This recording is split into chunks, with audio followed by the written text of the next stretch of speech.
হাসরের ময়দানে আল্লাহ তাআলা 3 শ্রেণীর পাপীদের জান্নাতি বলে ঘোষণা দিবেন। সেখানে উপস্থিত সকলেই তখন আশ্চর্য হয়ে যাবে। তারা ভাববে, এ কি হলো? এরা তো দুনিয়াতে সারা জীবন পাপ কাজ করে বেড়াতো, তাহলে আল্লাহ তাআলা কেন এদের জান্নাতি বলে ঘোষণা দিলেন? তখন সেই পাপীরা খুশিতে পাগল হয়ে তারা বেহেশতের দিকে ছুটবে। আর যখন তারা পুলসিরাত পার হয়ে বেহেশতের দরজার প্রায় কাছে এসে পড়বে, ফেরেশতারা তখন শেকল দিয়ে তাদের পুরোপুরিভাবে বন্দী করে ফেলবে।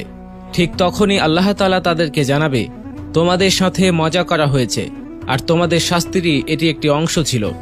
এরপর রাসূল সাল্লাল্লাহু আলাইহি ওয়াসাল্লাম আলী রাদিয়াল্লাহু তাআলা আনহুকে জিজ্ঞাসা করলেন, তুমি কি জানতে চাও আল্লাহ পাক কেন এদের সাথে উপহাস করেছিলেন?